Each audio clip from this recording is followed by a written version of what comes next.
बासी रथ डाके आस हे कालिया गड़ कुजंग माटी डाके आस गुंडीचा विहार सारी महाप्रभु भक्त हृदय रे बस। आज कहबार कथा ये जो माटी आम छिड़ा होइछु ये हूँ आम कुंज बिहारी क्षेत्र बा गड़ कुजंगर सुभद्रा क्षेत्र। कहबार कथा रथ काम चली किंतु आम रथ 16 तारिख नुहे आम रथ एथर 17 तारिख एथर नुहे सबुथर रथ यात्रार परदिन आम रथ गड़े। कहबार कथा ये हूँ बासी रथ यात्रा यही क्षेत्र करा जाए गड़ कुजंग पीठरे कहीं करा जाए आर स्वतंत्र रहस्य गोटे रही जोटी भक्त विश्वर महांती दीर्घ 7.5 वर्ष मृदंग भितर ब्रह्म को रखी यही क्षेत्र में पूजा करूला।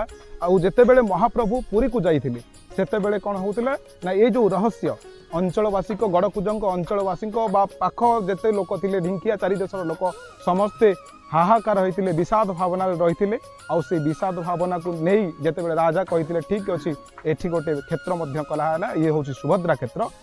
बासी रथर रहस्य थिला जेते बेले महाप्रभु घोष यात्रा गुंडीचा मंदिर में जिते पहुँची जाती सेते बेले कह जाए ये गड़ कुजंग को ता पर दिन मान से दिन आसी पहुँचती ता पर दिन रथ चले गड़ कुजंग से ये हूँ बासी रथ यात्रार रहस्य। कहबार कथा जे गड़ कुजंग विजय हुआ पुणी हेमर कला ठाकुर संगतरे घेनी भाई भौणी को एतिकी मागुणी मोर ए कुंज बिहारी मोर काठर ठाकुर मोर काठ टाकू आनी विश्वर महांती तीन क्षेत्र करिवार।